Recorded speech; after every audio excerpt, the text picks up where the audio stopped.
Assalamualaikum warahmatullahi wabarakatuh. My name is Jovita Rahmadias Kusuma. My student ID number is 2024-32001. Here I will explain the answer to was programming. This is number 1.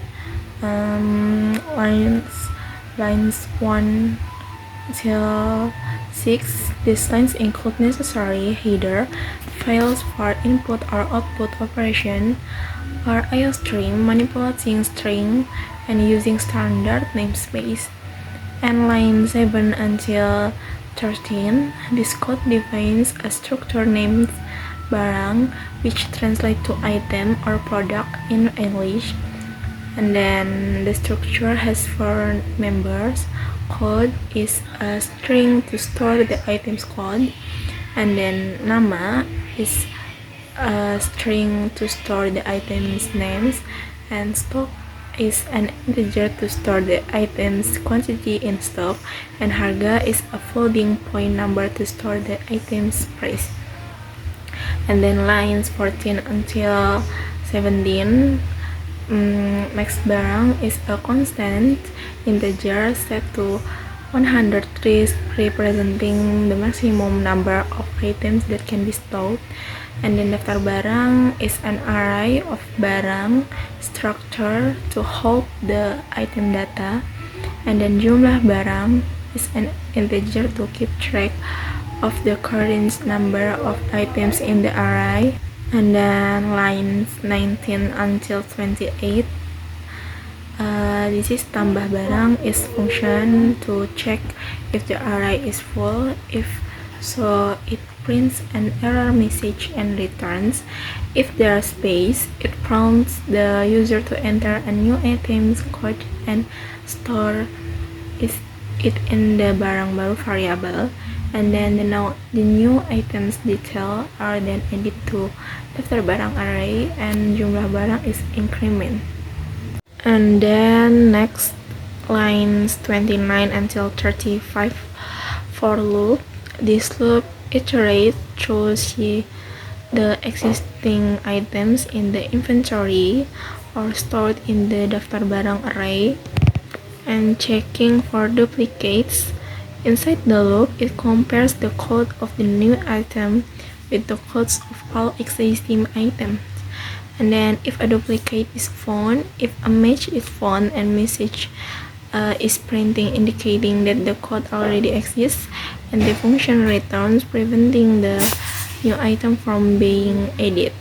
And then lines 36 until 45, user input. If no duplicates are found, the code proceeds to collect the remaining details of the new item from the user, such as name, stock, and price, and adding the item. Once all the information is gathered, the new item barang baru is added to the end of the daftar barang array, and the jumlah barang is incremented to reflect the new item count. And then next, line 51 until 54, checking for an empty inventory.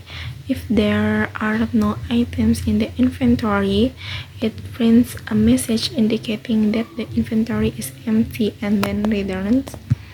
And then lines 55 until 59, printing headers. If there are items, it prints the header for the columns that will display the item information, code, nama, stock, and harga.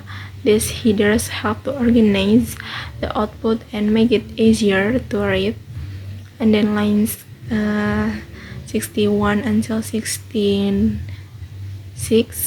printing item data. This for loop iterates through each item in the inventory. For each items, it prints the corresponding values for the code, name, stock, and price using cout and manipulators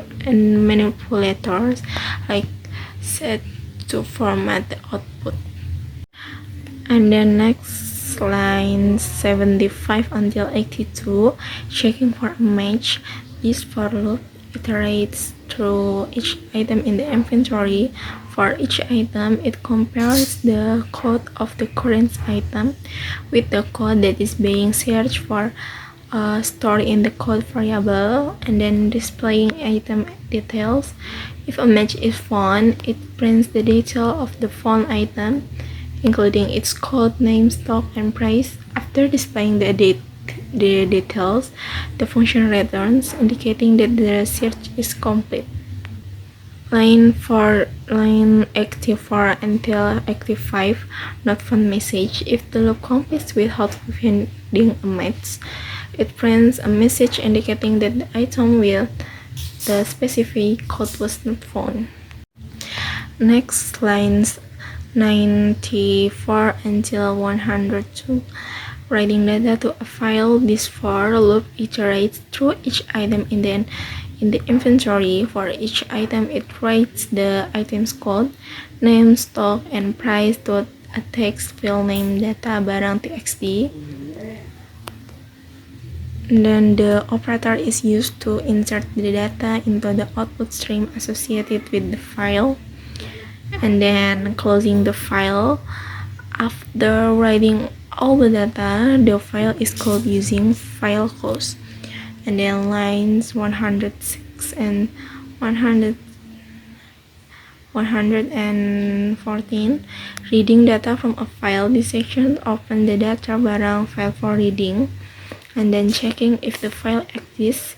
If the file cannot be opened, it prints an error message indicating that the file was not found. Reading data into the inventory.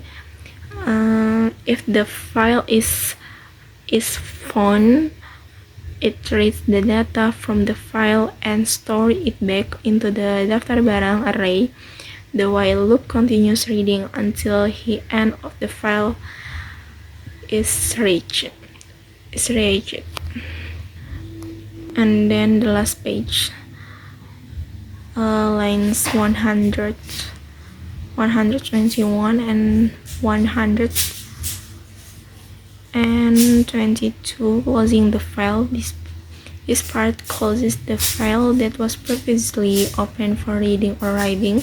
This is crucial to ensure that any changes made to the file are safe and to realize that the system resource associated with the file. And then lines 124 and 147, main function. This is the main function, which is the entry point of the program. And then menu loop. Do while loop is used to create a continuous menu that keeps running until the user could choose to exit. And then displaying menu option. Inside the loop, the program displays the available option to the user, such as adding a new item, displaying the inventory, searching for an item, or saving and exiting. And then getting user input. The user's choice is then read using say-in. And then switch case. Based on the user's choice, the program is called the corresponding function. Case 1, function to edit new item, and case 2, function to display the inventory. Case 3, function to search for an item based on its code, and case 4, function to save the data and exit the program. Okay, and this is a result of the program. And then next, flowchart explanation from number 1. This flowchart outlines the logic of a program that appears to be simple data management system. It provides a visual representation of the steps involved in adding, displaying, searching, and saving data. And then key components and step. 1 is start. The program begins by initializing a variable called data list and a counter jumlah data to keep track of the number of data items. And then display menu. The program presents a menu with 4 options. 1 is edit new data, 2 display all data, 3 search for data by ID, and the last one is save and exit. 3 user input. The user is prompted to select an option from the menu. And 4. Decision making. Based on the user choice, the program follows different paths. 1. Edit data. If the user chooses option 1, the program prompt for input ID, name, value, and edit it to the data list, and then display data. If the user chooses option 2, the program iterates through the data list and display all the stored data.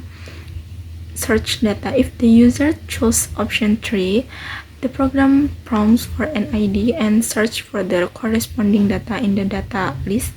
If found, it displays the data. If the user chooses option 4, the program saves the current data to a file and then exits. And then 5. Error handling. If the user enters an invalid option, an error message is displayed and the program terminates. Okay, overall, the flowchart illustrated a basic data management system that allows users to edit new data items, view all stored data, search for specific data items, and the last one is save the data to a file. Okay, this is key features of this system include 1. Menu-driven interface. The user interacts with the program through a simple menu. 2. Data storage. The program uses an array or list to store the data. 3. Functionality. The program can search for data based on specific ID. And then file I/O. The program can save data to a file. And then this is number 3. Lines 1 until 5. This line include the necessary header file for input or output of present IO stream and use the standard namespace std. And then variables a, b, c are initialized with values 25, 20, and 0 respectively. And then line 7 until 18, this section represents the first choice, where the main loop structure is changed to a do-while loop. The outer loop is do-while loop that iterates at least once, and then the inner loop is a while loop that iterates 5 times, and then last one is inside the inner loop. The value of C is calculated as the sum of A and B, and then divided by 5. Then lines 21 until 27, this section represents the second choice, where the main loop structure is a for loop. The outer loop is a for loop that iterates from 2 to 5. The inner loop is changed to while loop. Inside the inner loop, the value of C is calculated in the same way as before. And then lines 26 until 35, other while loop. This loop starts with J is 1 and continues as long as J is less than or equal to 4. In each iteration, the value of J is incremented by 1, and the inner for loop. Inside the while loop, there's a for loop that iterates from K is 1 to K is 5 calculation. In each iteration of the inner loop, the values of A and B are added together, and the result is stored in the variable C. Then C is divided by 5. And then line 36, after all the calculation, the final value of C is printed to the console. And then this is a result of the programming. Output 1 is 45. This line indicates the result of the first calculation performed by program. The calculation result is the value 45, and then output 2 is 45 too. This line indicates the result of the second calculation performed by the program. Interestingly, the result is also 45, suggesting that both calculations produce the same outcome despite using different loop structure. That's all from me. Wassalamualaikum warahmatullahi wabarakatuh.